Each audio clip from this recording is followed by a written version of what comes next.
Everyone, আমি সুমনা। আশা করি ভিডিওর টাইটেল আর থাম্বনেল দেখে তোমরা বুঝতেই পেরে গেছো যে আজকের ভিডিওটি কি হতে চলেছে। হ্যাঁ, আজকে তোমাদের সাথে পেহেলগাঁওয়ের ফুল ট্যুর ভিডিও তোমাদের সাথে শেয়ার করব। পেহেলগাঁওতে আমরা কোথায় কোথায় ঘুরেছি পুরোটা এই ভিডিওর মাধ্যমে তোমাদের সাথে তুলে ধরবো। আর আগের দিন আমরা যে পেহেলগাঁওতে যেই হোটেলে স্টে করেছিলাম, রাত্রে তোমাদের সাথে সেইভাবে হোটেলের পুরো ভিউটা শেয়ার করা হয়নি। তো এখন সকালবেলা তোমাদের সাথে হোটেলের ব্যালকনি আর বাইরেটা কেমন সেটাই তোমাদের সাথে শেয়ার করব। তো চলো দেখা যাক। আগের ব্লগে তো তোমাদের সাথে শেয়ার করেছি যে হোটেলের রুমটা কেমন, রুম ট্যুরটা তোমাদের সাথে শেয়ার করেছি। তো আজকের ব্লগে শেয়ার করছি যে হোটেলের বাইরেটা এবং হোটেলের ব্যালকনি থেকে কেমন ভিউ। তো এই যে গ্রাউন্ড ফ্লোর থেকে বেরিয়ে এতটা সুন্দর ভিউ, আর হোটেলের নাম শ্রীচন রিসর্টস। আর এই হোটেলের সবথেকে সুন্দর জিনিস হচ্ছে যে হোটেলটা অনেকটা উঁচুতে, আর এরকম নদীটা দেখা যায়। এখন শীতে নদীটা শুকিয়ে গেছে, তেমন জল নেই। আর এই যে আমাদের রুম, সেকেন্ড রুমটাই আমাদের মানে উঁচুতে। তারপরে হোটেলের একটা জিনিস যে এখানে বরফ পড়েছে। শীতে যদি আরও শীতকালে আসতাম, মানে জানুয়ারি বা ডিসেম্বর আসলে কিন্তু এখানে এই নিচেটা তোমরা ফুল বরফ পাবে, এটা ভিউ আরও দারুণ লাগবে। কিন্তু এখনও আমরা বরফ পেয়েছি, একদম অল্প আছে। তো এখন যদি তোমার বৃষ্টি হতো বা তখন হয়তো বরফটা আরও বেশি ঢেকে যেত, কিন্তু আমরা কোনো স্নোফল পাইনি। আর হোটেলে আমাদের সবার রুমের সাথে একদম লম্বা একটা ব্যালকনি আছে, অনেকটা বড়। এখানে সবাই এসে আমরা ফটো তুলে নিচ্ছিলাম। আর ওই যে দূরে পাহাড় দেখা যাচ্ছে। এখন কুয়াশা বলে হয়তো ভিউটা তেমন সুন্দর বোঝা যাচ্ছে না, কিন্তু সামনে থেকে বেশ দারুণ লাগছিল। আর সবার রুমের সাথে আলাদা করে মানে একটা পার্সোনাল ব্যালকনি আছে ছোট, সেটার থেকেও তোমরা ভালো। যে এখন আমার রুমের থেকে আমি বেরিয়ে কিছু রিলস বানিয়ে নিচ্ছিলাম, এখান থেকেও ভিউটা দারুণ লাগছিলো। মানে তোমরাই দেখো যে কতটা সুন্দর। সকাল সকাল ঘুম থেকে উঠে যদি সামনে এতটা সুন্দর একটা মানে দৃশ্য দেখতে পাও, মানে মনটা এমনিই ভালো হয়ে যাবে। তো সকাল সকাল একদম সকাল 7টা বাজে আমরা ঘুম থেকে উঠে রেডি হয়ে গেছে। আর এটা আজকে আমার আউটফিট। আজকের লুকটা কেমন লাগছে প্লিজ কমেন্ট করে জানাবে। আর সকাল সকাল ঘুম থেকে উঠেই অনেকটা সকালে উঠেছি, আর এদিকে এতটাই ঠান্ডা, সত্যি বলতে ঘুম থেকে উঠতে ইচ্ছা করছে না, তবুও মনকে বোঝাচ্ছি যে না, তুই ঘুরতে এসছিস, তুই ঘুরবি। এখন সকাল সকাল রেডি হওয়া, অনেকটা সকাল সকাল রেডি হয়ে এখন আমরা ব্রেকফাস্ট করে নেবো।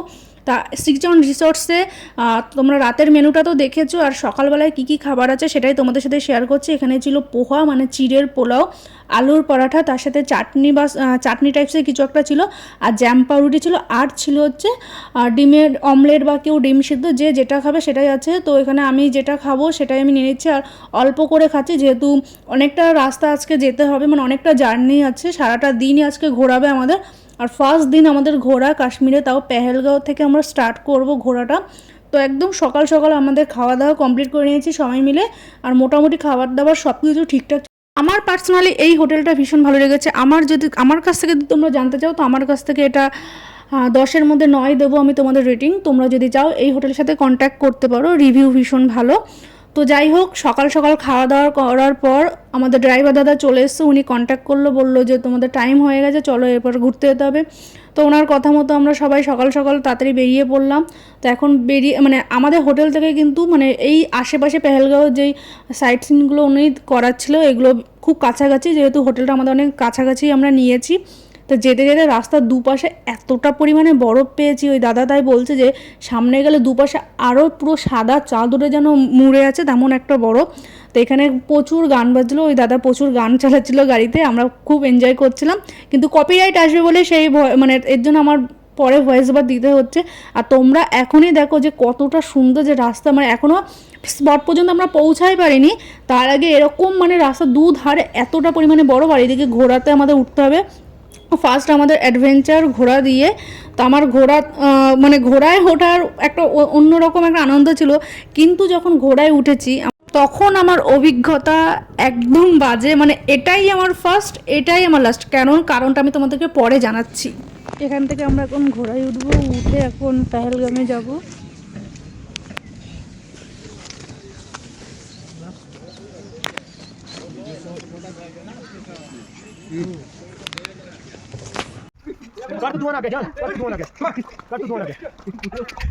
হাই, ধরে রাখো শুধু।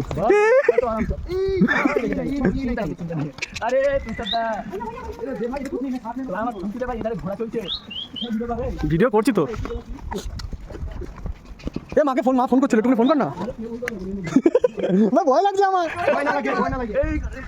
ভালোই করাচ্ছে দাদা, ভালোই করাচ্ছে।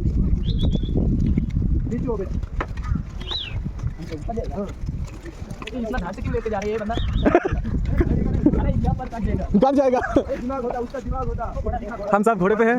भाई ये सिक्का करा भाई, ये सिक्का करा भाई, सिक्का करा কি করে ভাই দিও বলতো? আমি তো হ্যান্ড গ্লাস পরে আছি, আমি वो पास हो जाएगा, वो पास हो जाएगा।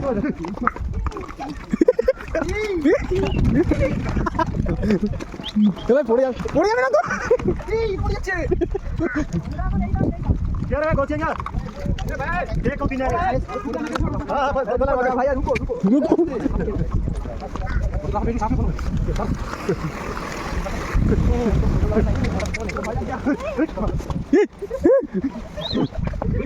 এ উঠবো কি করে?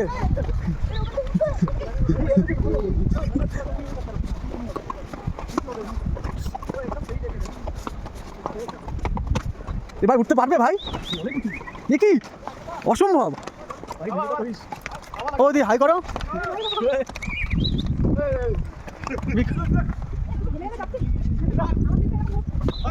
ভাই কি করে সম্ভব?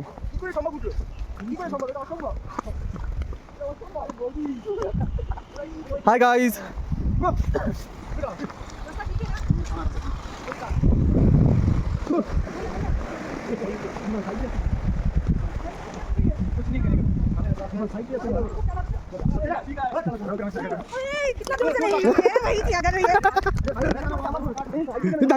धक्का लगो तो लाइन जाके लाइन। अच्छा कहाँ से दादा? वेस्ट बंगाल, वेस्ट बंगाल से। Kashmir first time? Kashmir first कैसा लगा? कैसा लगा? बहुत अच्छा। मजा आया, मजा आया। तू बोला ना कितना ले आ गया उसका कार्ड? तू लाइन ना। हाँ हाँ। उनके के लाकम जो का कोड़ा कभी बिना भाई कुछ हो जाता। तुम चाहिए सारे ना तो विकास। हाँ हाँ। एक काला कैमरा। ये बोल। করে তোমরা বুঝতে পারলে যে কেমন রাস্তা দিয়ে, মানে দেখে মনে হচ্ছে অনেকটা সমান রাস্তা, কিন্তু ঘোড়াটা যখন আপ ডাউন উঁচু নিচু হচ্ছে তখন না প্রচুর ভয় লাগছে। দুপাশে এতটা পরিমাণে খাদ আর এতটা মানে রাস্তা কাদা কাদা ছিল, ভীষণ ভয় লাগছিল। তো আমি তো কোনোদিন আর উঠবো না, এটাই আমার ফার্স্ট, এটাই আমার লাস্ট। এছাড়া আমরা যদি হেঁটে আসতাম হয়তো এই রাস্তাটা আমরা কভার করতে হতাম। এটা যাই হোক মিনি সুইজারল্যান্ড যাওয়ার রাস্তা, কিন্তু এখন বর্তমানে বন্ধ আছে। তোমরা সবাই দেখেছো নিউজটা যে গত বছর 2025 সালে এপ্রিল মাসে যে ঘটনাটা ঘটেছিল সেই কারণে এখন বন্ধ আছে। যাই হোক, তারপর আমরা আশেপাশে পেহেলগাঁওতে কিছু সাইট সিনগুলো ঘুরছিলাম আর এরা ভীষণ এনজয় করছে। তোমরাই দেখো কতটা পরিমাণে এরা এনজয় করছে, আর আমি ওদের ভিডিও করে দিচ্ছি। কোনো কাজ নেই, আমারটা আর কে করবে, এরা নিজেরা এনজয় করছে।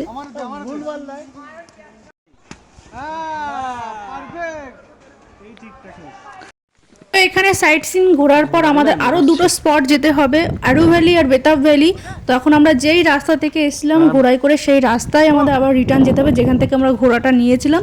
তো সেই রাস্তা ধরে যাচ্ছে, আর ওই মানে কাশ্মীরে এই ঘোড়া যে গাইড করছে দাদা বলছে সিস্টার হ্যাপি হ্যাপি। আমি তো তখন বলছি হ্যাপি হ্যাপি, কিন্তু আমার মনটা তো আমি জানি তখন কি হচ্ছে। মুখে তো বলতে হচ্ছে হ্যাপি, কিন্তু মন থেকে তো আমি বলছি না। আমার যে মনে কি ভয় লাগছে সেটা তো ওদের আর বাংলায় বলে আমি বোঝাতে পারবো না। Sister happy happy. हाँ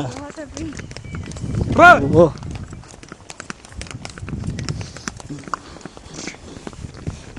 কেমন আছো? এ বিকাশ, হ্যালো গাইস। ओ চল মোরা ঘরে টিক টিক টিক। दारुण दारुण दारुण ভিউ এটা। তো ঘোড়া রাইড করার পর আমরা ওখান থেকে বেরিয়ে পড়লাম বেতাব ভ্যালির উদ্দেশ্যে। তো আমার পার্সোনালি ভয় লেগেছে, তার মানে এই নয় যে তোমাদের ভয় লাগবে। তোমরা একবার অ্যাডভেঞ্চারটা করে দেখতে পারো, আশা করি খুব ভালো লাগবে। কিন্তু হ্যাঁ, একটাই সাজেস্ট করব যে বাচ্চা নিয়ে কখনো উঠো না, মানে নিজে একা ওঠো, মানে অন্যকে নিয়ে উঠো না, এটাই আমার কাছে মনে হয় বেটার হবে। তো এখন আমরা বেতাব ভ্যালির উদ্দেশ্যে বেরিয়ে পড়েছি, আর যত এগাচ্ছি মনে হচ্ছে যে একটা সিনারির মতো, মানে হাতে তুলি নিয়ে মনে হয়তো কেউ এতটা সুন্দর একটা কিছু এঁকে দিয়ে গেছে। মানে মনে হচ্ছে না যেটা আমি নিজের চোখে দেখছি, কেমন মনে হচ্ছে যে একটা রং তুলি দিয়ে কেউ যেন সুন্দর করে কিছু একটা এঁকে দিয়ে গেছে। যে সাদা, মানে আমরা পড়েছি, মানে অনেক গল্প শুনেছি, কিন্তু নিজের বাস্তবে যখন নিজের চোখের সামনে এটা দেখছি সেটা শান্তি আর সেটা আনন্দ আমি তোমাদের সাথে হয়তো সেই ভাষায় প্রকাশ করতে পারছি না। তো আমি এই দাদার, মানে আরেকটা দাদার কাছে শুনতে শুনতে আসলাম যে এখানে নাকি বেতাব মুভির শুটিং হওয়ার পরে নাকি মানে এই বেতাব ভ্যালি জায়গাটার নামকরণ হয়েছে, যে বেতাব ভ্যালি, বেতাব মুভির শুটিং করবা। তো চলে এসেছি আমরা এখন বেতাব ভ্যালিতে। এই ভ্যালিতে কিন্তু এন্ট্রি ফি আছে, আর এখানে বেশ কিছু অ্যাক্টিভিটি তোমরা করতে হবে, যেমন জিপ লাইন, স্লেজ গাড়ি, এইসব অ্যাক্টিভিটি করতেও কিন্তু এখানে তোমরা পারবে। বেতাববালিতে ঢুকেছি, ঠান্ডা ঠান্ডা ঠান্ডা আছে, আর বেতাববালির ভিউটা তোমাদের দেখাচ্ছি, দারুণ দারুণ। কেউ প্যাকেজে দেয় না। Oh my God, ये क्या है? বেতাববালিতে ঢোকার সাথেই তো আমাদের চোখটা একদম পুরো ধাঁধিয়ে গেছে, এতটা সুন্দর ভিউ। আর এখানকার বাড়িগুলো এত কিউট, আমরা কার্টুনে এরকম দেখেছি বাড়িগুলো, ভীষণ ভীষণ কিউট লাগছে বাড়িগুলো। আর এখানে তোমরা স্নো বুট নিতে পারবে, কিন্তু আমাদের কোনো প্রয়োজন পড়েনি, আমাদের বুটগুলো ভালো ছিল, সেই হিসাবে আমরা মানে সেইভাবেই আমরা কিনেছি, বরফে যাতে পড়তে পারি, স্লিপ না কাটে। হ্যাঁ অবশ্যই জুতোটা কিন্তু তোমরা খুব ভালো কিনবে, না হলে কিন্তু অনেক সময় বরফে না পাটা স্লিপ টানছে। তো এখানে এসে ও কিছু রিলস বানিয়ে নিচ্ছে। আর এই যে এই নদীটা একটা নদী, এটা একটা নদী না ঠিক জানি না, মনে হচ্ছে যে এখানে একটা নদী আছে, তো আমিও বেশ কিছু রিলস বানিয়ে নিচ্ছি। আর এই যে আমি রেড কালারের যেই টপটা পরেছি, মানে হাইনেকটা, এই সাদা বরফের মধ্যে কিন্তু এইটা দারুণ ফুটেছে, এই কালার কম্বিনেশনটা আমার পার্সোনালি ভীষণ পছন্দ হয়েছে, তোমরা নিজেরাই জানো যে কেমন লাগছে। এখানে আমিও বেশ কিছু রিলস আর ফটো তুলে নিয়েছি। হ্যান্ড গ্লাভস পরেছিলাম, কিন্তু এই যে বরফটা না নিজের হাতে যখন ছুঁচ্ছি, নিজের হাতে যখন ধরার একটা মজা আলাদা, কিন্তু তারপরে হাতে অনেকটা অবশ হয়ে গেছিলো, কেমন এতটা ঠান্ডা, তখন তো প্রথম মজা লাগছিলো, তারপরে বেশ 3-4 মিনিট যখন বরফটা হাতে নিয়ে রেখে দিয়েছিলাম, মানে এনজয় করছি, তখন হাতটা কেমন একটা অবশ হয়ে গেছে। তারপর এখন ওর মতো কিছু রিলস করে নিচ্ছে, ওকে কিছু রিলস করে দিলাম। একা একা যদি রিলস করি বরটাও তো বলবে এতটা টাকা খরচা করে তোমাকে নিয়ে আসলাম, আমার একটা ফটো বা রিলস নেই। যাই হোক, আমাদের টিমটা কোথায় যেন হারিয়ে গেছে, তো আমরাও অন্যদিকে চলে এসেছি, এখন ওদের খুঁজছি। তাই এখানে এই গাছটা কী গাছ জানি না, কিন্তু বেশ ভালো লাগছিলো ফটো তুলতে। আর যত দূর এগাচ্ছি বেতাব ভ্যালিটাও ভীষণ সুন্দর, কাশ্মীরের প্রত্যেকটা স্পটই আলাদা আলাদা রকম সৌন্দর্য আছে। এই জায়গাটা আমরা অনেকক্ষণ মানে বেশ কিছু ঘন্টা আমরা এখানে এনজয় করে নিয়েছি, এতটা এনজয় করেছি এখানে কি বলবো। আর আমি চেষ্টা করছিলাম, ওই যে কার্টুনে দেখেছিলাম যে স্নো কি বলে ওটাকে, মানে বরফ দিয়ে যেই স্নো মানে স্নোম্যানগুলো বানানোর, তো সেটাই চেষ্টা করছিলাম। তো আমার মতো এইসব খ্যাতের কাছে এইসব কিছু হবে না, কারণ ও আমার দ্বারা সম্ভব না, কারণ অকম্মার ঢেকি তো, মানে এইসব পারবো না, আমার দ্বারা কিছু হবে না। যাদের ট্যালেন্ট আছে তারা করেছে, ওই আমার পক্ষে ওই বরফটা নিয়ে ছোড়া, ওই বসে থাকা এটাই বেটার। पर खा नहीं सकता मॉम, मुझे आइसक्रीम खानी है। অনেকক্ষণ পরে ওদেরকে খুঁজে পেয়েছি আমরা, ওদের সাথে আমরা কিছু ফটো তুলে নিয়েছি। এটার ভিউ অনেক সুন্দর, মানে এই বেতাবেরিটা না অনেকটা বড়। তারপর আমি একটু ঢং করতে চলে এসেছি, যেহেতু বরটা আমাকে এত খরচা করে ঘুরতে নিয়ে এসছে, তো আমি একটু ওকে ইমপ্রেস করার জন্য একটা হার্ট শেপের মধ্যে ওর লেটারটা লিখলাম, ফার্স্ট লেটারটা। কিন্তু ওই আমার মতো খ্যাতের দ্বারা এইসব কিছু হবে না। তারপর ওর উপর আবার পাড়িয়ে আরও একটা হার্ট শেপ বানাতে বসে পড়লাম, মানে এত ভালোবাসা, আমি ভাবছি এটা ওকে তুলে দেবো। তারপর দেখো যাও, মানে আমার মনটা যেরকম ভেঙে চুরমার হয়ে গেছে, তেমন মানে হার্ট শেপটাও ঠিক তেমনটাই হয়ে গেছে। মানে কি বলবো, না আমার মতো খ্যাতের দ্বারা এইসব কিছু হবে না, অ্যাকচুয়ালি ঝুরঝুরে বরফ ছিল বলে তার জন্য। তো যাই হোক, ওখান থেকে বেরিয়ে আমরা এবার যাচ্ছি আরু ভ্যালির উদ্দেশ্যে। আরু ভ্যালিটা এটা আমাদের মানে পেহেলগামের এটাই আমাদের শেষ ডেস্টিনেশন। অ্যাকচুয়ালি ABC ভ্যালি যেটাকে বলে পেহেলগামে, আরু ভ্যালি, বেতাব ভ্যালি আর চন্দনবাড়িটা এখন বন্ধ আছে, অমরনাথ যাত্রার সময় হয়তো ওপেন হবে ওনারা বলল। তো এখন আমরা আরু ভ্যালির দিকে আছি।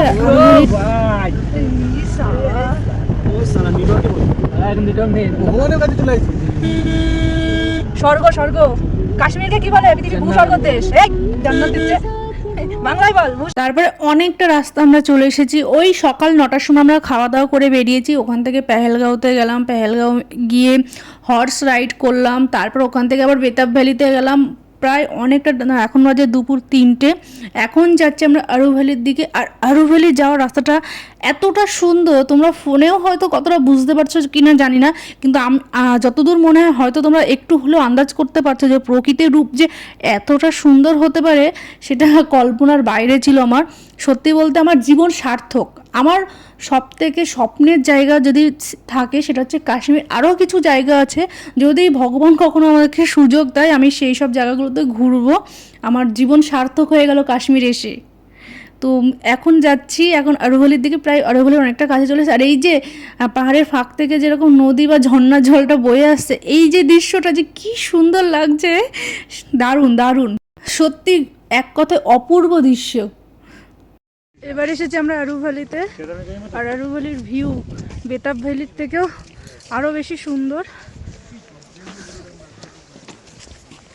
আমি আরও একটা টুপি কিনে নিয়েছি আরু ভ্যালিতে এসে, ভালো লাগছে। হ্যাঁ ভালো লাগবে।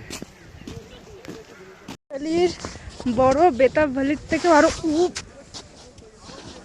আরও বেশি।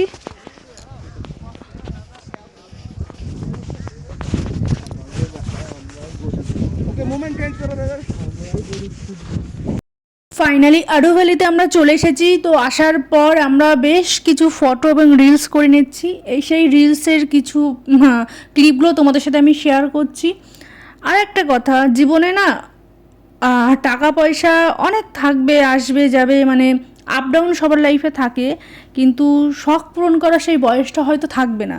তুমি একটা টাইমে হয়তো অনেক টাকার মালিক হবে, কিন্তু অভাব থাকতে যখন তোমার একটা শখ থাকবে যে আমি কোথাও ঘুরতে যাব, যে আমার পছন্দের জায়গা, কিন্তু তুমি তোমার টাকার জন্য তুমি যেতে পারছো না, তবুও আমি মনে করি যে চেষ্টা করা উচিত প্রত্যেকের জীবনে। কারণ একটা টাইমে হয়তো টাকা অনেক জমবে, কিন্তু সেই টাইমে হয়তো তোমার বয়সটা বা সেই শরীরের জোরটা হয়তো থাকবে না।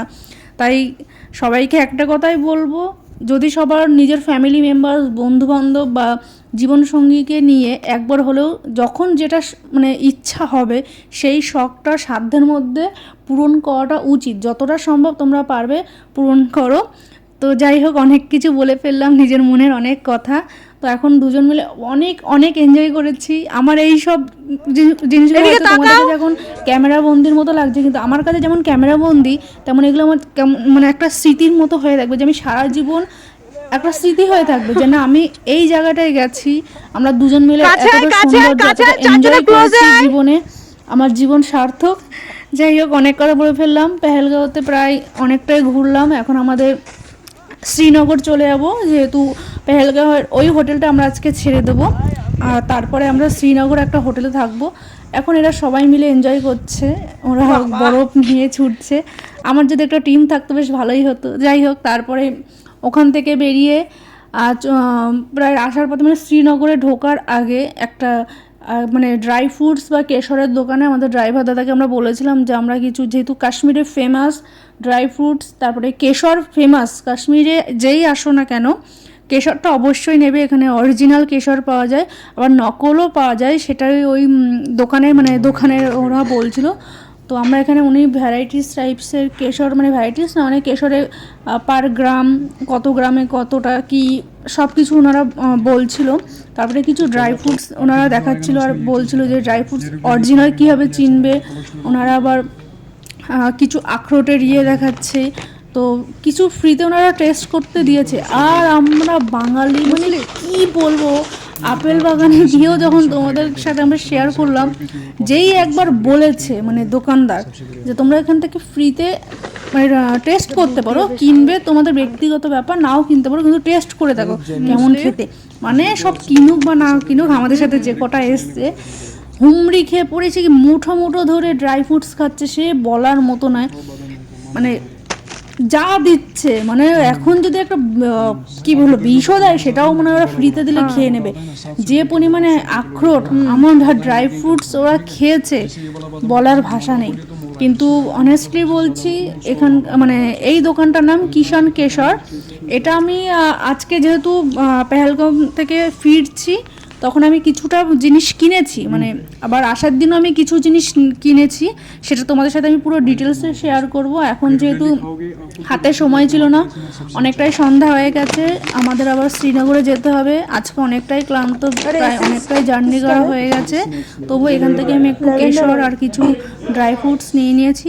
আর ওনাদের শপে এখানকার মানে অর্গানিকভাবে ওরা হয়তো এই যে কিছু ক্রিম মানে ফেস প্যাক, কিছু এসেন্স, অনেক কিছু ওনারা সেল করে। এমনকি ওখানকার ফেমাস চা কাওয়া টি, মানে এটা আমার কাশ্মীরে মানে বেস্ট লেগেছে এই চাটা। এই ওনারা এখানে আসলে মানে এই যে কোনো শপে গেলে, যে কোনো হয়তো জানি না ঠিক, কিন্তু এই শপে ওনারা এটা কাস্টমারদের ফ্রিতেই ওরা টেস্ট করতে দিয়েছে। তারপরে ওনারা দেখাচ্ছিল কিছু পারফিউম, কিছু এসেন্স আমার কাজে লাগবে, আমি যেহেতু কেক বানাতাম সেই কাজে আমার লাগবে, কিন্তু এখন আমি নিইনি, কখনো যদি পরে যাই আমি তখন আবার কিছু এসেন্স নেবো। এছাড়া আমি অনলাইনেও অর্ডার দিতে পারি ওনার এখানে। আর কিছু ওরা চকলেট, মানে এগুলো হচ্ছে আমন্ডের চকলেট, ওরা ওদের নিজেদেরই শপে বানানো, সেই সব চকলেট ওনারা মানে টেস্ট করতে দিচ্ছিলো। এই সময় আমার কপাল ভালো যে ও কটা বেরিয়ে গেছে, মানে আমাদের সাথে যারা এসেছিল যেই ওই টিমগুলো বেরিয়ে গেছে, নাহলে এই চকলেট ওনারা টেস্ট করতে দিয়েছে। মানে ভদ্রতার খাতিরে মানুষ একটা দুটো তিনটে পর্যন্ত ঠিক আছে, কিন্তু ওরা যদি থাকতো, সত্যি কথা বলতে এক পিসও ওরা চকলেট রাখতো না, একটা চকলেটও রাখতো না। তো যাই হোক, এখান থেকে আমি কিছু ড্রাই ফ্রুটস আর কেশর নিয়ে চলে এসেছি। এটা আমাদের শ্রীনগরে সেকেন্ড হোটেল, মানে এটাই এবার আমরা 3 দিন এখানেই থাকবো, তাই সেই রুমটাই তোমাদের সাথে শেয়ার করছি। তো ভিডিওটি কেমন লাগলো প্লিজ কমেন্ট করে জানাবে, আর ভিডিওটি ভালো লেগে থাকলে প্লিজ লাইক, কমেন্ট, সাবস্ক্রাইব এবং শেয়ার করতে ভুলবেন না। দেখা হচ্ছে নেক্সট ডে আমরা কোথায় যাচ্ছি, কি করছি, সেটা পুরোটাই ব্লগের মাধ্যমে তোমাদের তুলে ধরবো। তো আজকের ভিডিওটি এই পর্যন্ত রাখছি। টাটা গাইস, সবাই ভালো থাকবে, সুস্থ থাকবে।